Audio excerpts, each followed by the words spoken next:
kita akan masuk pada mata kuliah baru ya, namanya kecerdasan buatan, di mana mata kuliah kecerdasan buatan ini merupakan mata kuliah wajib semester 3 ya. Semester lalu kalian sudah bertemu dengan saya, bertemu juga dengan Bu Otik. Kalau Bu Otik ketemu di mata kuliah organisasi komputer, kemudian kalau saya kemarin bertemu di mata kuliah operating system ya. Sama dengan perkuliahan semester yang lalu ya, perkuliahan mata kuliah kecerdasan buatan ini juga tim teaching ya, tim teaching. Kebetulan saya nanti akan tim teaching dengan Bu Otik ya. Nah, untuk pembagian tim teachingnya nanti Bu Otik akan masuk di awal semester ya, artinya di pertemuan ke-1 sampai dengan pertemuan ke-8 nanti Bu Otik yang akan mengisi materi kecerdasan buatan ya. Kemudian berikutnya untuk setelah mid semester itu nanti akan dilanjutkan oleh saya. Ya, sebagai informasi saja, mata kuliah kecerdasan buatan ini merupakan salah satu sub bidang di teknik informatika yang nantinya ketika kalian menyusun tugas akhir ya, penelitian untuk skripsi ini biasanya banyak topik yang nanti akan diambil oleh mahasiswa. Jadi kami harapkan, saya dan Bu Otik mengharapkan ya, karena ini merupakan topik bidang keilmuan di informatika yang banyak nanti akan diambil sebagai tugas akhir mahasiswa teknik informatika, maka kami berharap bahwa konsep dasarnya ini nanti betul-betul kalian menguasai. Ya, karena selain untuk penelitian tugas akhir ya, banyak sekali aplikasi-aplikasi sekarang ini yang banyak memanfaatkan teknologi AI atau artificial intelligence. Ya, mungkin kalian secara tidak sadar menggunakan, tetapi mungkin kalian tidak tahu bahwa itu adalah implementasi dari AI atau artificial intelligence atau kecerdasan buatan. Nah, sehingga karena ini merupakan mata kuliah wajib, maka target perkuliahan yang ingin kita capai adalah kalian memahami konsep dasar.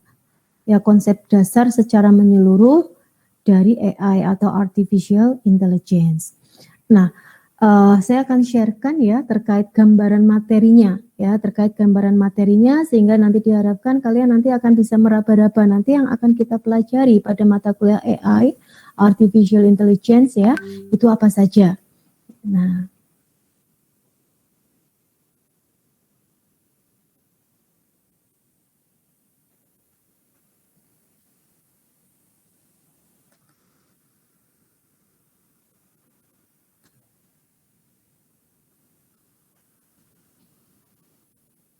oke.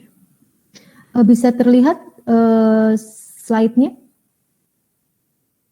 Bisa dilihat slide-nya? Bisa, Bu. Bisa, Bu. Oke, baik. Oke, baik.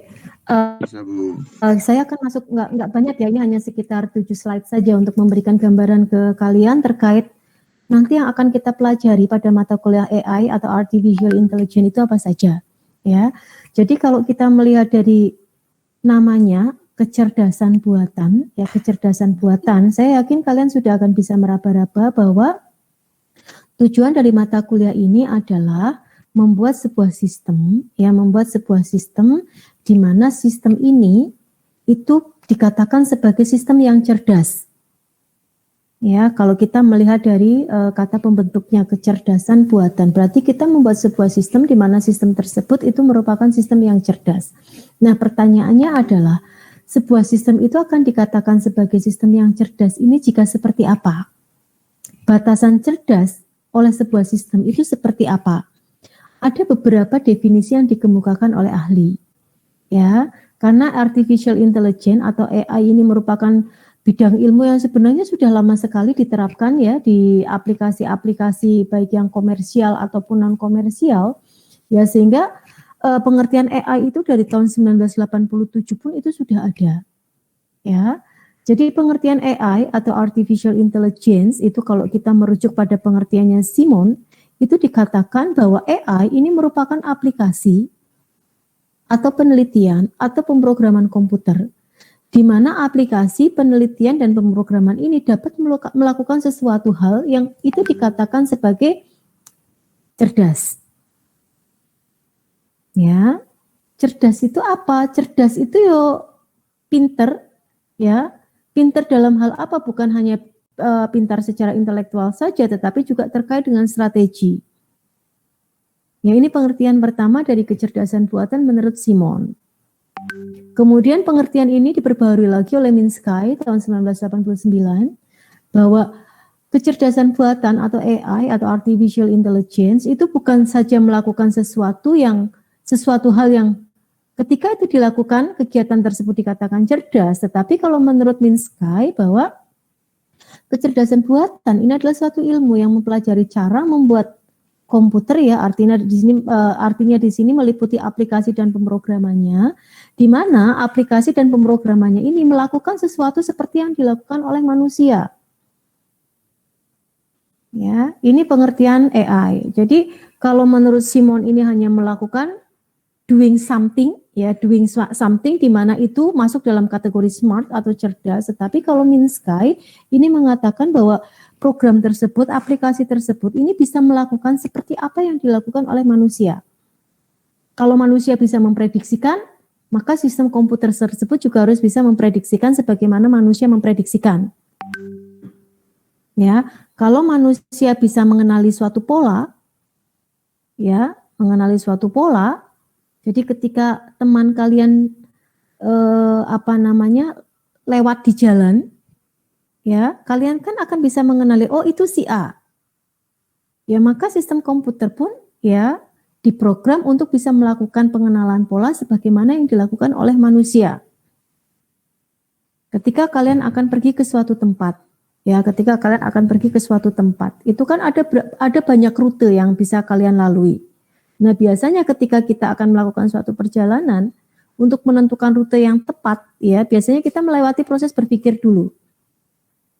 Ya, ada beberapa pertimbangan waktu misalkan. Kalau saya akan pergi ke suatu tempat dengan waktu yang tercepat, maka rute yang saya lalui adalah ini. Kita akan bisa memprediksikan waktu atau jarak tempuhnya.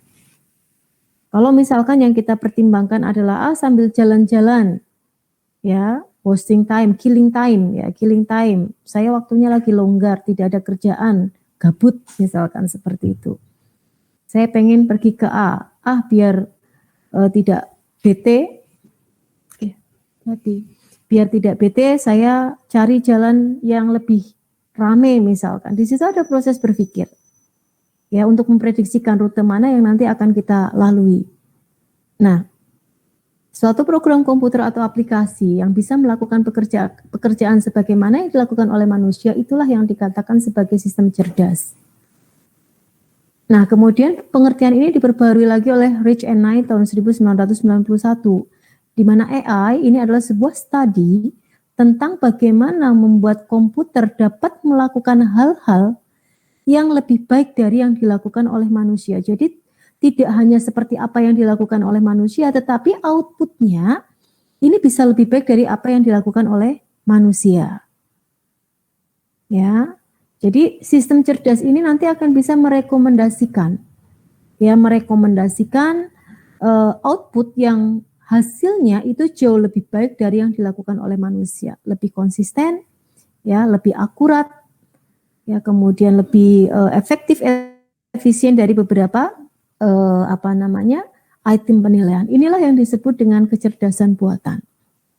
Ya, sehingga dari pengertian ini maka sebenarnya sebuah program, ya, sebuah aplikasi itu akan dikatakan sebagai program AI atau artificial intelligence ini jika seperti apa? Yang pertama, sistem tersebut bisa berpikir seperti manusia atau thinking humanly.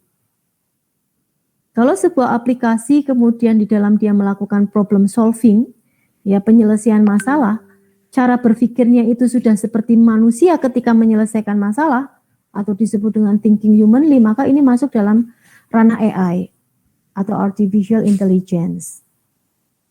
Atau sistem yang bisa berpikir secara rasional atau thinking rationally. Jadi sistem tersebut bisa berpikir dengan menggunakan logika yang rasional. Ya. Nah, kalau kita berbicara logika yang rasional, ini unstructured, tidak bisa ditentukan strukturnya. Ya, nah, maka ini masuk dalam aplikasi yang kita sebut sebagai AI. Atau sistem yang bertindak seperti manusia, acting humanly. Ya mungkin kalian sering melihat adanya robot-robot yang dikembangkan ya, dikembangkan ada robot pelayan, ya bahkan ada robot yang bisa membaca emosi manusia. Ya kalau kita melihat perkembangan robot-robot di Jepang ya, manusia sekarang bersahabatnya bukan dengan manusia, tetapi mereka membeli robot untuk dijadikan sahabat. Kenapa? Karena robot itu lebih relatif konsisten di dalam mengelola emosinya, acting humanly, sistem yang bertindak seperti manusia. Ya bukan hanya robot saja, kalau misalkan kalian pergi ke corporate besar ya, misalkan ke perusahaan-perusahaan yang memproduksi makanan atau mengemas makanan ya, kegiatan yang semula dilakukan oleh manusia itu sudah mulai dilakukan oleh mesin. Ya. Kegiatan packing, ya, mengemas barang yang dulunya dilakukan oleh manusia, itu sekarang sudah banyak digantikan oleh mesin. Ya, mesin yang dia bisa bertindak seperti manusia atau acting humanly, maka dia menggunakan konsep AI di dalamnya.